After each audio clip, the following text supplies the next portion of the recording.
This is Democracy Now!, democracynow.org, The War and Peace Report. I'm Amy Goodman in New York, joined by Democracy Now! Co-host Juan Gonzalez in Chicago. Hi, Juan. Hi, Amy, and welcome to all of our listeners and viewers across the country and around the world.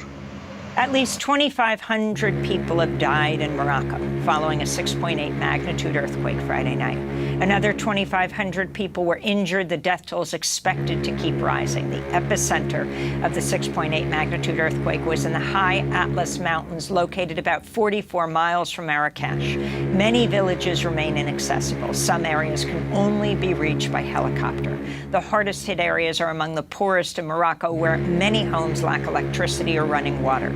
The earthquake also damaged parts of Marrakesh, including its old city, which is a UNESCO World Heritage Site. These are some of the residents in Marrakesh describing what happened when the quake hit Friday night. I live on Mela Street in Medina, the old city of Marrakesh. The earthquake struck around 11:30 p.m. At that time, I was out shopping near Jama Al Fina Square. I left my son and daughter at home. I was terrified when I saw the houses shaking violently, almost as if in a nightmare.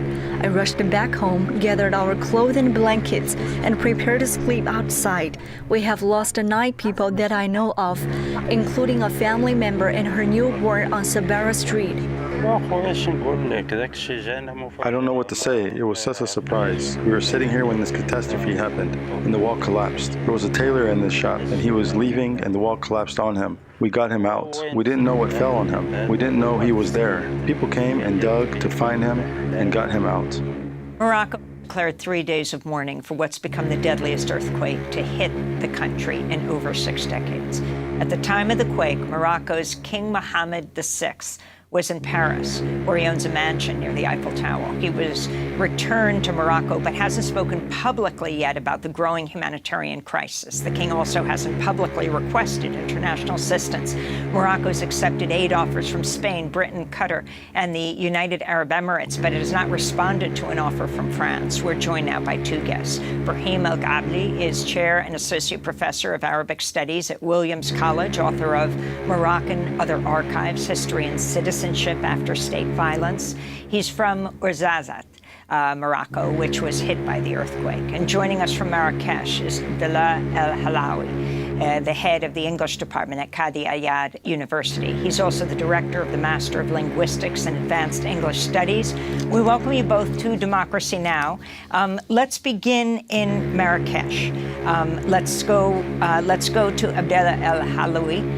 Can you talk about the situation on the ground right now?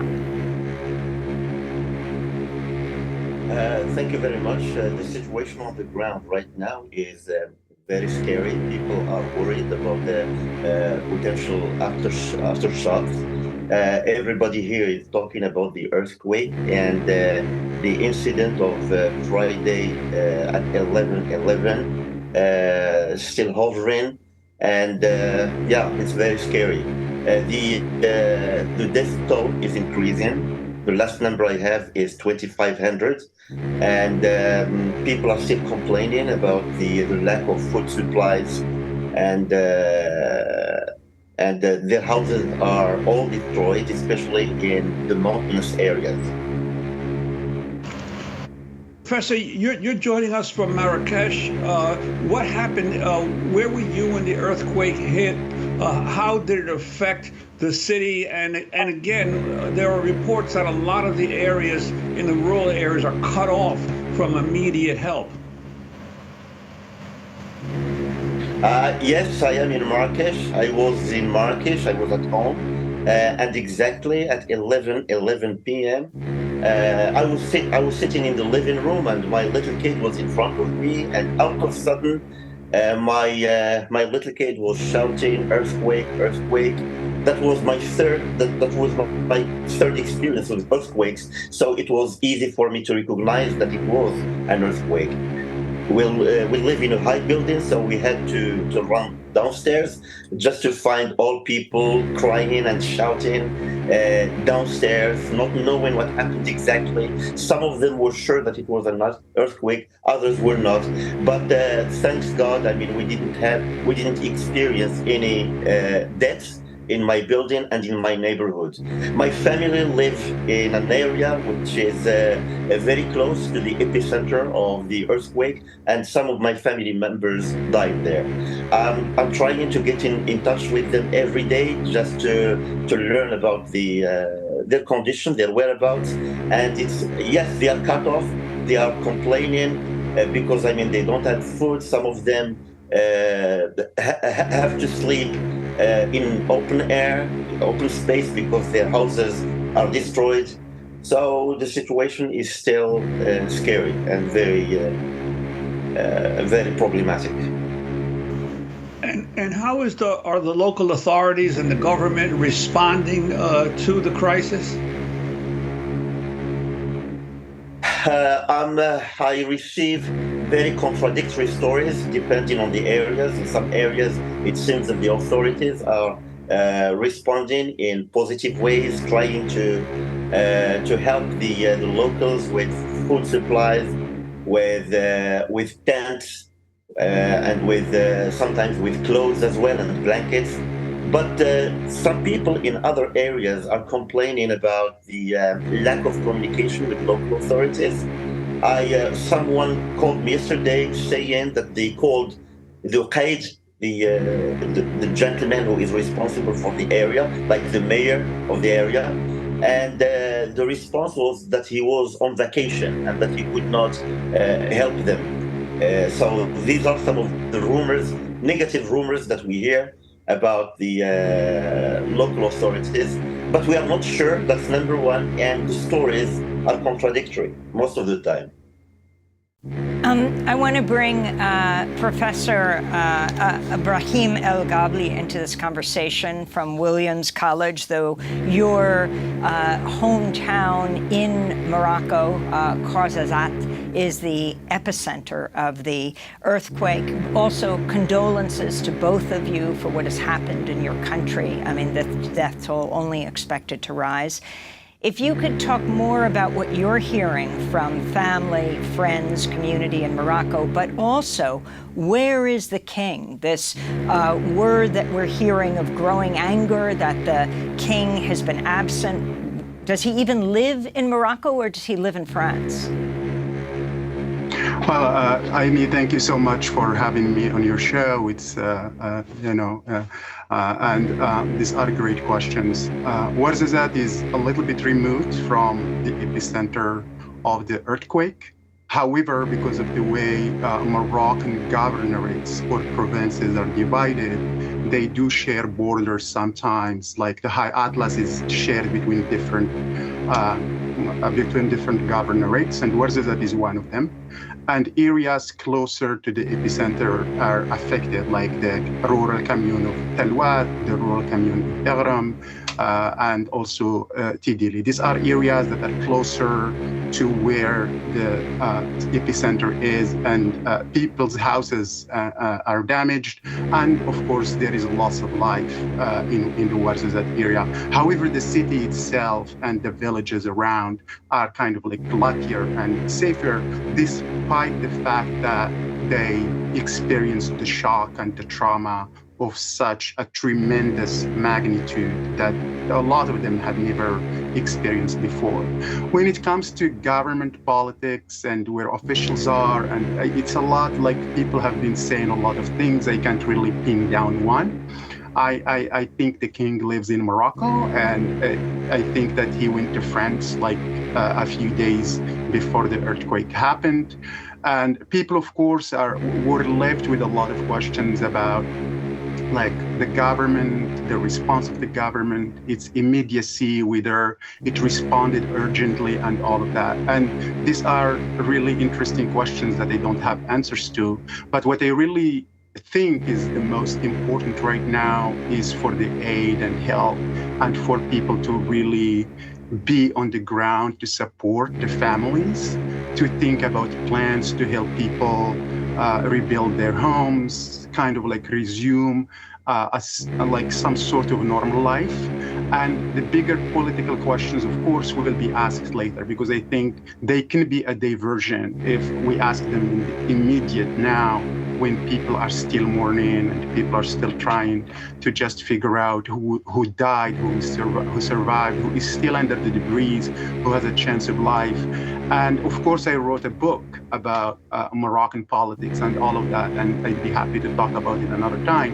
But for me now, it's really like the focus should be on rescuing people, on getting aid, on making sure that every solvable life is saved and a chance of life is given to the people who are still struggling under the debris. And of course, like as my colleague Abdallah said, like there are so many like versions and stories and people things that people are saying. Like there are areas that are flooded with aid. And last night I was talking to people in the mountains, like really far, and they're saying there are areas that nobody has reached yet. And they think our message should be that we have to reach these people. We have to make sure that if they have even like a fraction of a percentage of possibility of life, that they be given that chance to survive and live and continue to exist. And Professor Al-Gabli, in addition to the tragic loss of life, there are reports that many historic sites in your country have also been damaged. Have you been able to verify that, or can you give us an idea of what that means? The High Atlas is a really important historical site in Morocco. It does not just have classified historical sites that the state has declared as national patrimony or as national heritage, but it has a lot of buildings and constructions that have been important for the Moroccan history. Like in Talouat, there is the Kasbah of El Glawi, for example, which is a very important national monument. The Mosque of Tinmel, which was destroyed by the earthquake, was built in the 12th century by that's the cradle of the Almohad empire that extended to Al-Andalus and most of North Africa. There are also other smaller houses where people like saints, for example, like the Mullah Ibrahim Saint, for example. That's a very important spiritual location in Morocco. The Mosque of Kharbouch in Jam' al-Fina in Marrakesh, for example, the whole minaret was destroyed. And I'm trying to track down some places that have been destroyed, some of which I know the names and importance, others I don't know. So what they've been doing is just aggregate this data and then come up with some writing about it later so that people know about it. And really the damage is also huge for the architecture in the region. Adobe houses that have been they are very eco-friendly types of buildings with thick walls. They are warm in the winter because the winter is very harsh in the Atlas Mountains, and they are cooler in the summer. So now I think with this earthquake, what we will see is a total reinvention of architecture in the area. My hope is that that type of architecture can be strengthened and made earthquake resilient rather than scraping it off entirely, because that would be another way like this earthquake is going to change national heritage and national culture in Morocco. In addition, of course, to the fact that the majority of this area is Amazigh. And I hope that an exodus doesn't happen, because then people will move into the cities and they would start losing their mother tongue and just become Arabized, which will be a tragedy for a million language like Amazigh.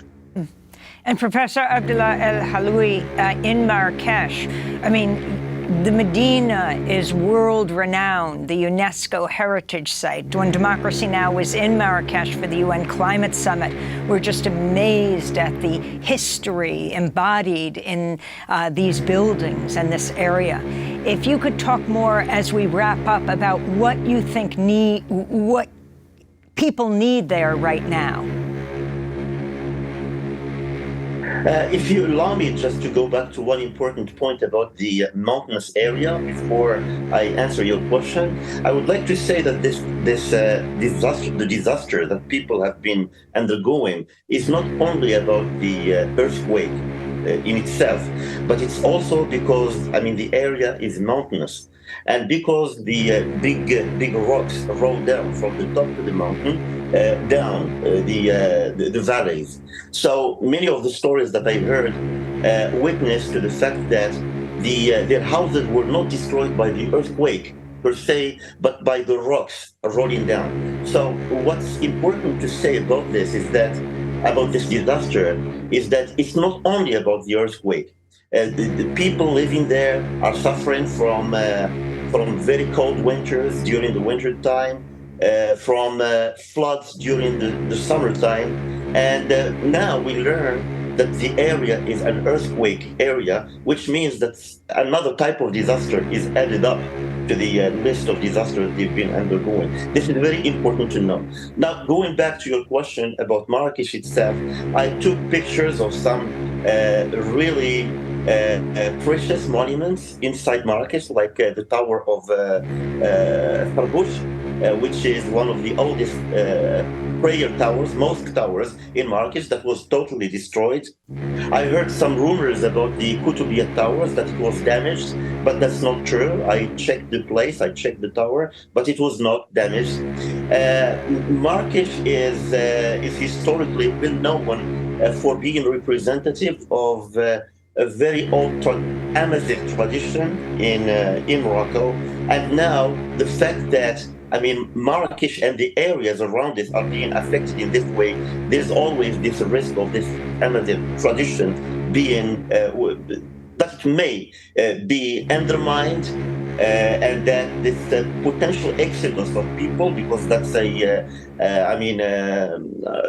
as far as I can see, it will be a necessary consequence of this disaster. Because of this, there's always this potential risk of losing this heritage, linguistic heritage and architectural heritage as well. Well, I want to thank you both for being with us. Abdellah Al-Haloui, the head of the English department at Qadi Ayad University, also the director of the Master of Linguistics and Advanced English Studies, speaking to us from Marrakesh, which is about 40 miles from the epicenter in the Atlas Mountains of this earthquake. And Brahim El-Gabli, Chair, Associate Professor of Arabic Studies at Williams College. Thank you so much both for joining us. We will continue to cover what happens in Morocco.